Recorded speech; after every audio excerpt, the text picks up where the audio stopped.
Vi står her på Vang Hovedgård med Niklas Corfitsen og skal have en lille opdatering på det første 4 måneder af året. Vi er for alvor kommet ind i foråret. Det er dejligt solskin her på Vang i dag. En lille smule blæsvejr, men Niklas, januar og februar, det blev jo primært til ferie for de fleste af hestene og lidt velfortjent hvile, og unghestene træner på med deres vintertræning her. Så en lille status på vintermånederne.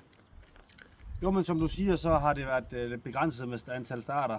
Januar og februar også til dels marts. Altså der var ikke så mange startheste, men selvfølgelig var der nogle enkelte, der blev holdt i gang. Og i løbet af den sidste måneds tid har vi skruet op for det, og de stort set alle hesten har været ude og starte nu. Der er nogle stykker, som kommer i løbet af de næste 14 dage, 3 uger også, men de fleste har været ude, og mange af både 3 og 4-årgerne, som vi har lidt forventninger til, skal gøre sig gældende i løbet af sæsonen i det lidt sjovere løb, har også været ude, og vi har også set fine resultater fra nogle af dem. Så det har været, forhåbentlig virker det til, at vi er på sporet, og at vi slipper alt for meget sygdom og den slags i år, som vi var hæmmet af store del af sæsonen i fjor. Selvfølgelig har der stadigvæk været nogen, der har underpræsteret, og vi ikke helt, vi kan ikke se os helt fri for det, men det er sådan, det er alt. Og hvis vi lige deler lidt om måneden, så havde vi jo en fantastisk V8-5 sejr til Jane Hall. Og når det nu var lidt stolpe ude i sidste sæson, hvad betyder det for dig, Niklas, at man kommer i gang med sæsonen med sådan en sejr, 150.000 svenske og en fantastisk præstation på storløbsdag i Sverige? Jo, men det er selvfølgelig rigtig vigtigt og rigtig skønt at ligesom få bekræftet også. Det er ikke alt, der bliver også gjort nogle ting rigtigt. Og jeg må, nu du selv nævner Jane Hall, må jo fremhæve hende som i hvert fald de første 4 måneders hest. Hun har gjort det fantastisk og har tjent 200.000 danske, tæt på 200.000 danske i år. På 4 måneder og på 5 starter, tror jeg det er, så hun har gjort det helt fantastisk. Så det er selvfølgelig rigtig, rigtig sjovt, og selvfølgelig også rigtig sjovt for ejeren, som har andre eller har flere heste her også, at man kan opleve sådan nogle ting sammen, og hun skal starte på også de næste måneder, blandt andet med en planlagt start i Elitloppsweekenden, så det er jo klart, det ser vi frem til. Og så er der vel andre af de lidt mere spændende heste ud også. Det synes vi jo alle sammen, at de fleste heste er med heldigvis, men Lady Sola, også en af dem, du har store forventninger til. Hun har været ude og debuterer også med rigtig flot resultat. Ja, hun har gjort et par fine starter. Sidst i Norge mødte hun en overhest, fandt vi ud af, så præstationen var rigtig god. Hun gik 14 fuld vej i en træls bane og i et træls vejr, så klart, der er også håb for fremtiden med hende.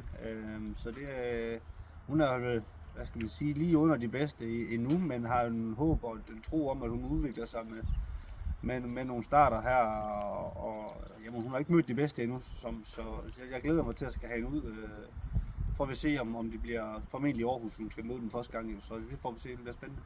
Så var der en debutant, eller sæsondebutant her den anden dag, en af dem, der var sidste sæsons bejler, i hvert fald i nok top 5 i årgangen, Lady Tris.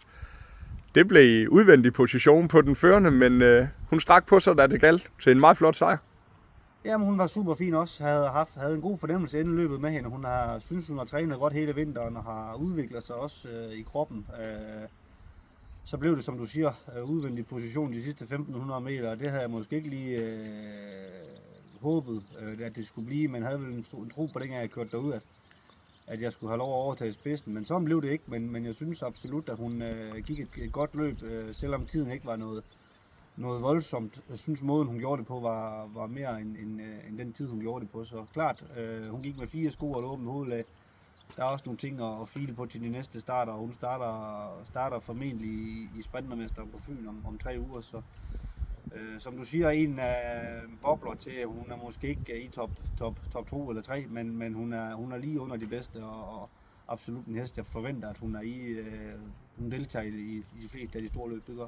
Og den sidste, vi lige runder af ælerne, og det er ikke fordi, vi skal ind i alle enkelthestene, men Luna Vang, selvfølgelig med fantastiske præstationer. Sidste år var det en anden plads i 3 års Grand Prix, og lidt forskelligt. Hvordan har hun overvintret, og er hun på vej?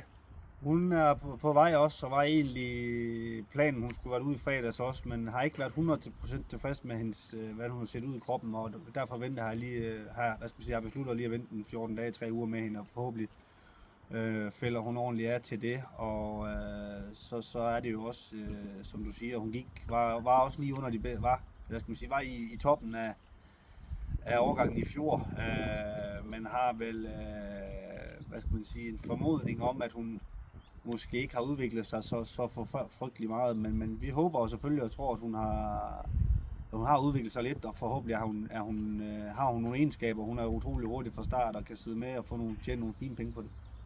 Eller sådan stallen som helhed og sådan den overordnede opsummering på de første måneder her frem mod 1. maj. Hvordan ser det ud, og hvad tænker du for sæsonen? Jo, men jeg tænker vel, at jeg vil ikke sige, at jeg er tilfreds med året, som det har startet, for der er også nogle ting, som nager mig fortsat. Der har været lidt træåringer ude med, som har underpræsteret, og de har vist sig, at de har stået med lidt sygdom, men heldigvis har de været er de over det igen, og de træner igen, og vi kan se fremad. Så det er klart, det er jo lidt ærgerligt at komme ud med nogen, man håber og tror skal gå ud og præstere, så de kommer ud og får en dårlig oplevelse, både for hest og ejer.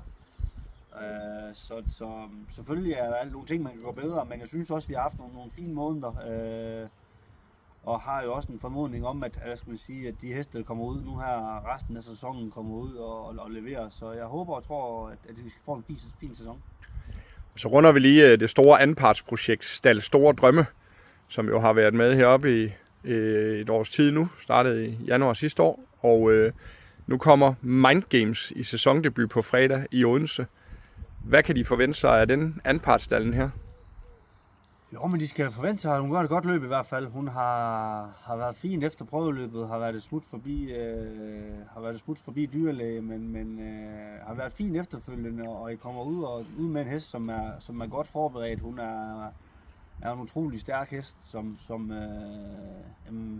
der virker til at være noget hjerte og lunger i hende. Så får vi det hele til at flyde for hende, og det er travet stemmer for hende, så har vi en fin hest, det har vi, men det er klart, hun har ikke været så tidlig i det, og vi har måttet stoppe op nogle gange for ligesom at få kroppen og det hele til at sætte sig på hende, men nu virker det som, at vi er på rette vej, og så er det tid til at komme ud og se lidt andet på fredag i Odense, som du siger. Sådan et anpartsprojekt med 60 ejere, og der var over 30 til generalforsamling. Hvad betyder det som træner at have sådan nogle anpartsprojekter? Det er fantastisk med alle de enkelte ejere, men at have sådan et anpartsprojekt også med 60 ambassadører, det flytter også lidt.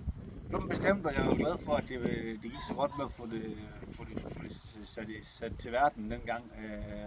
Det var jeg selvfølgelig stolt over, men så er det klart, at jeg har på ingen måde været tilfreds med det, jeg har kunne tilbyde dem, og det jeg har leveret over for dem, for det har været op ad bakke med mere eller mindre hele vejen faktisk. Det lagde godt ud med en sejr, og siden har det bare været op ad bakke. Så nu håber vi startet forfra med en ny sæson, og så håber vi, at vi kan se fremad og forhåbentlig skal få nogle resultater, vi kan glæde os over i en kommende tid. Og træningslisten lige nu siger lige omkring 55 heste og et godt niveau, men årgangsaktionerne, de nærmer sig. Det er august måned, Charlottenlund Travbane i forbindelse med Derby-weekenden. Hvis man har lyst til at købe en åring, en unge hest, få lidt rådgivning, hvad gør vi, Niklas? Jo, men så er man selvfølgelig altid velkommen til at kontakte mig. Jeg kommer til at være på plads i weekenden derovre også, og selvfølgelig skal jeg være behjælpelig, hvis der er nogen, der ønsker min hjælp, og så håber jeg selvfølgelig, at jeg kan få nogle fine individer med hjem. Vi har ikke set nogle lister på, hvilke heste, som kommer endnu, men jeg er ikke i tvivl om, at der kommer lige så fine heste, som der normalvis kommer der, så det bliver spændende. Det bliver jo sådan, at der bliver fremvisning af årringerne om fredagen for potentielle købere og så videre, og lidt hyggelig sammenkomst med lidt forplejning og mulighed for at få en øl eller en sodavand og noget. Kan hestejerne forvente også, at du er på plads om fredagen derovre, Niklas? Ja, det er min plan. Jeg skal være der på, som du siger, og se hesten fredag der, så vi ligesom er godt forberedt til aktionen lørdag. Så det er min plan, at jeg skal være på plads i dag. Målsætningen skal vi have her til sidst for resten af sæsonen eller for året som helhed. Jeg antager, at jeg kender dig, du er sportsmand. Det skal være bedre end sidste år. Hvor meget bedre? Jo, men det som du siger, det skal være bedre end sidste år som minimum, og så var der jo ikke nogen grænse med hjem i fjor, og dem skulle vi gerne have en enkelt eller to med hjem i år. Så hvilke storløb napper Team Corfitsen i 2026? Vi skal jo være lidt frisk. Ja, lige en par et ud kan måske være svært, men synes jeg har gode kort på hånden med flere fine treåringer. Hvilket det lige bliver, det får vi tiden at vise, og så har jeg jo nogle fine 4-års hopper, og håber på Lady Tris har taget det ekstra step op, så vi kan forhåbentligvis glæde Karl med en enkelt krans i løbet af året. Når du ikke vil være frisk og sætte navn på, så siger jeg, hvis ikke Lost for Life, den kommer i Jysk 4 års Grand Prix, så er der en Team Corfitsen sejr i det. Rigtig god dag, Niklas. Tak lige måde.